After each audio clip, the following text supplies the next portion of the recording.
வணக்கம் தலைவா, அனைவருக்கும் இனிய வணக்கம். இன்னைக்கு நம்ம கூட்டுறவு வங்கிகளில் வழங்கப்பட்ட விவசாய கடன் தள்ளுபடி செய்வது குறித்து தமிழக அரசு வெளியிட்டுள்ள அறிவிப்பை இந்த தகவல் இந்த வீடியோவின் மூலமாக பார்க்கலாம்.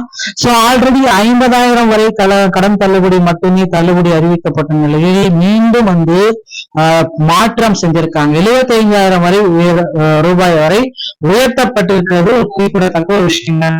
சோ விவசாயிகளுடைய பயிர்க்கடன் தள்ளுபடி குறித்து முதல்வர் விஜய் விரைவில் அறிவிப்பார். அமைச்சர் வினோத் அவர்கள் புதிய தகவல் ஒன்று வெளியிட்டிருக்காரு. கும்பகோணத்தை தலைநகரமாக கொண்ட புதிய மாவட்டம் உருவாக்க நடவடிக்கை எடுக்கப்படும் என அமைச்சர் வினோத் குறிப்பிட்டுள்ளார். இதுல முக்கியமா பாத்தீங்கன்னா விவசாயிகளுக்கு ஒரு நன்மை செய்யக்கூடிய செய்திகளாக அமைச்சர் வினோத் அவர்கள் இந்த தகவலை நமக்கு பகிர்ந்திருக்காருங்க. சோ இதுல என்ன அப்படின்ற முக்கியமான ஒரு விஷயம் அப்படின்னு நம்ம பாத்தீங்கன்னா, விவசாயிகளின் கூடுதல் பயிர்க்கடனை தள்ளுபடி செய்வது குறித்து முதல்வர் விஜய் விரைவில் வெளியிடுவார் என தமிழ்நாடு வேளாண் துறை அமைச்சர் வினோத் அவர்கள் தெரிவித்துள்ளார். கும்பகோணத்துல சீரமைக்கப்பட்ட சட்டமன்ற உறுப்பினர் அலுவலகத்தை அமைச்சர் வினோத் ரிப்பன் வெட்டி குத்துவிளக்கு ஏற்றியும் திறந்து வைத்தார்.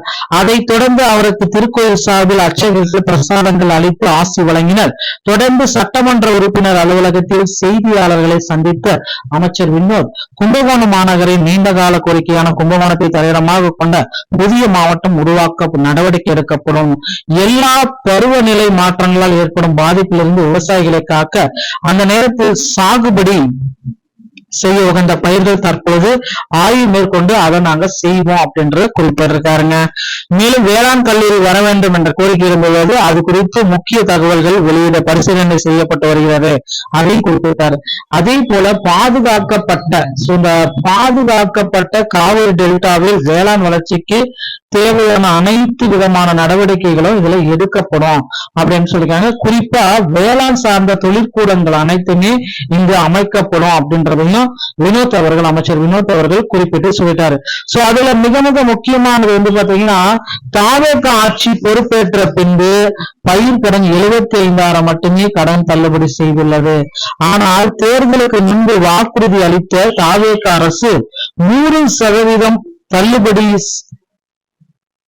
பயிர்க்கடனை செய்ய வேண்டும் என விவசாயிகள் போராட்டம் நடத்திட்டு வராங்க. சோ பயிர்க்கடன் தள்ளுபடி அப்படின்றது பாத்தீங்கன்னா 100%, அதுக்கு கீழே ஒரு 5 ஏக்கருக்கு மேல போனா 50%, 5 ஏக்கருக்கு உள்ள இருந்தா 100% முழுமையான தள்ளுபடியை கொடுக்கணும் அப்படின்றது தாவேகாவுடைய தேர்தல் வாக்குறுதி. ஆனா இப்ப பாத்தீங்கன்னா விவசாயிகளுடைய வயிற்றுல புளியை கரைத்தது போல 75,000 ஒரு தள்ளுபடியா.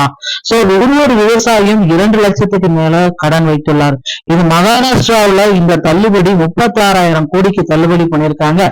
தமிழகத்துல 6,000 கோடிக்கு இந்த தள்ளுபடியை கொடுத்திருக்காங்களே, ஏன் அப்படின்ட்டு பாத்தீங்கன்னா விவசாயிகள் கொந்தளித்து அங்கங்க போராட்டங்கள்ல ஈடுபட்டு இருக்காங்க.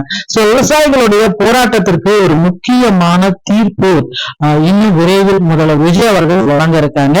மீண்டும் பாத்தீங்கன்னா முதல்வர் விஜய் ஆலோசனை கூட்டத்தை நடத்த இருக்காரு. இந்த 75,000 அப்படின்றத மாற்ற போறாருங்க. சோ கண்டிப்பா அந்த 75,000 மீண்டும் 1.5 லட்சத்திலிருந்து 4 லட்சம் வரைக்கும் தள்ளுபடியை கொடுக்கலாம் அப்படின்ற மாதிரி முடிவுகள் எட்டப்பட்டு வருது.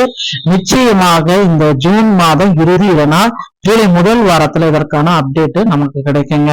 சோ கண்டிப்பா வெயிட் பண்ணி பாருங்க. அதற்கு முன்னாடி உங்க அருகாமையில் இருக்கிற கூட்டுறவு வங்கிகளை சென்று உங்களுக்கு உண்டான ஃபைல் உங்க பெயர் இருக்கா இல்லையான்றதை செக் பண்ணிக்கோங்க.